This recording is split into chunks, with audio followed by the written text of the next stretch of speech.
Hey, Wojcik here, and welcome to the first episode of AskLeb, a new show where I'm going to be taking questions about making videos for the web, for YouTube, and other places, and giving you my opinion and directing you to the best answers out there. So, in this first episode, I'm going to be answering a question about what's next for DIY Video Guy. And this is as we go into 2016, what are we going to focus our YouTube channel and our podcast and our courses on for you guys making videos for the web. So before we get into that first question, how can you ask questions for AskLeb? The best way is to go on Twitter and send me a Twitter video of you asking the question and use the hashtag AskLeb. And if you do that, I will see the videos and I'll use them in future episodes.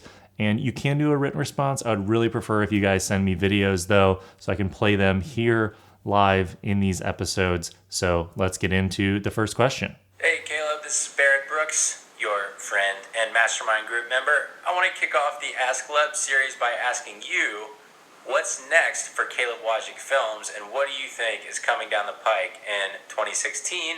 And what can all of your fans and audience expect from you? Let us know. Awesome. Thanks so much for the first question to kick off the show. And I'm psyched to actually share a little bit about what we're planning for this year and beyond for DIY Video Guy. So first up is YouTube. And this is where you're probably watching this most likely, but it's one of our main channels right now for reaching you guys and growing the audience and teaching about making videos for the web. So our plans for YouTube are to focus on one of the three kinds of audiences we were trying to serve before. So I see three kinds of people that are making videos for the web.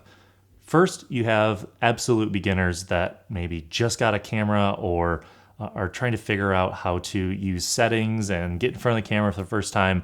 And I feel like what we've been doing at DIY Video Guy for the past year or two has been catered towards those kinds of people. We've had podcast episodes and videos about exposure and aperture and shutter speed and ISO and what kind of audio equipment to get and how to focus the camera on yourself and do some basic editing. And so I feel like we have a really good foundation for people that are getting started with video.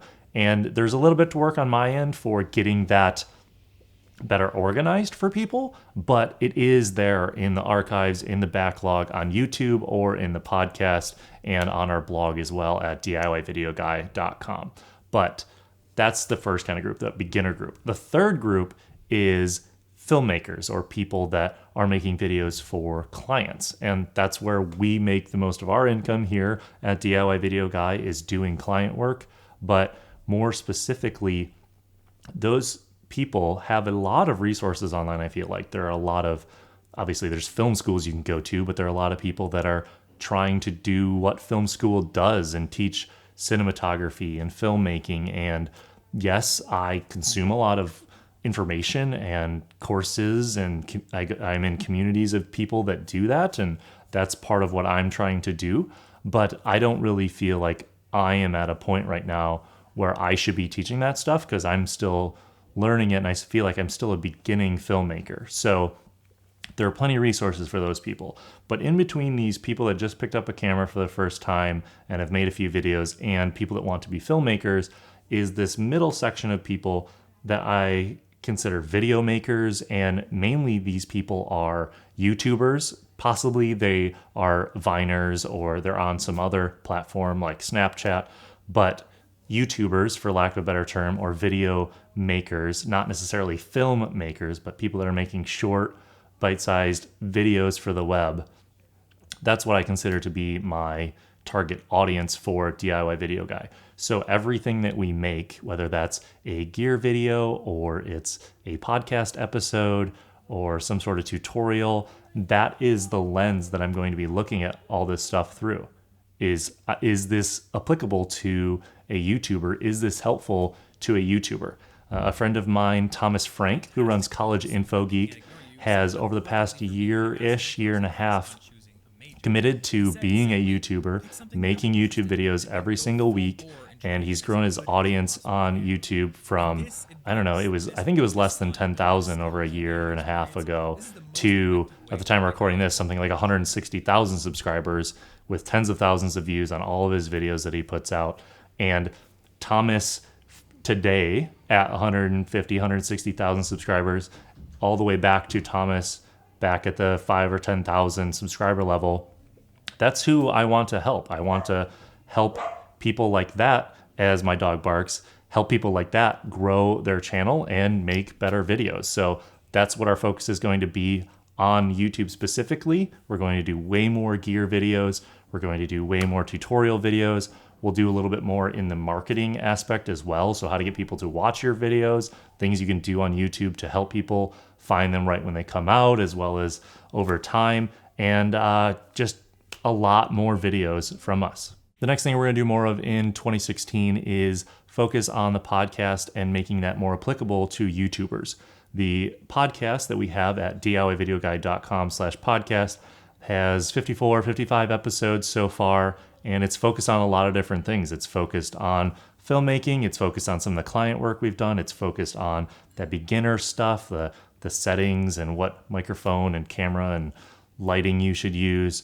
But I really want to start focusing that on the stories of video makers that have made a name for themselves nowadays. So that's going to be mainly YouTubers, people that have grown an audience on YouTube making videos for themselves, or maybe they grew a network or some sort of channel that has a lot of people involved.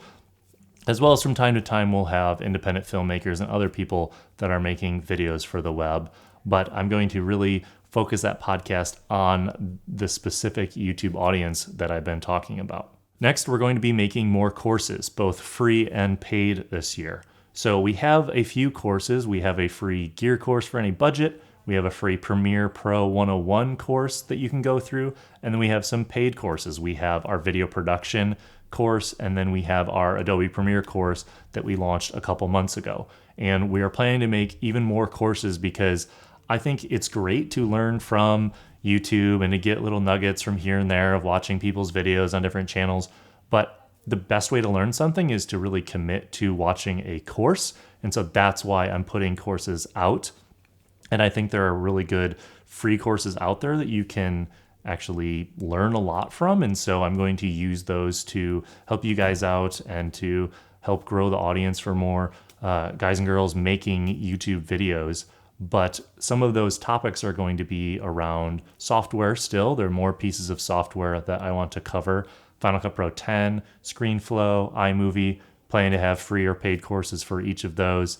And then do some YouTube training as well. Maybe there are some kinds of styles of videos that I'll do some courses on, like vlogging or using just your phone, or maybe specific to kinds of cameras like DSLRs, or if you have a mirrorless camera or something. So there are a lot of different angles we could take for making courses, and just plan to see a bunch more from us this year. All that to say, you'll see a lot more things being published by us at DIY Video Guy. I have Tim helping me full-time now this year, where he was part-time for most of last year.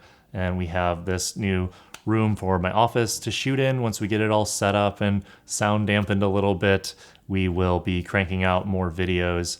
And for watching those videos, make sure you subscribe to the YouTube channel down below this video. And I'm excited to help you guys more and make more videos about making better videos for the web. So thanks so much for helping make 2015 a good year. On to 2016, and thanks for joining me here in this first episode of AskLeb. Remember to ask your questions on Twitter with a Twitter video using the hashtag AskLeb, and you might see yourself in a future episode.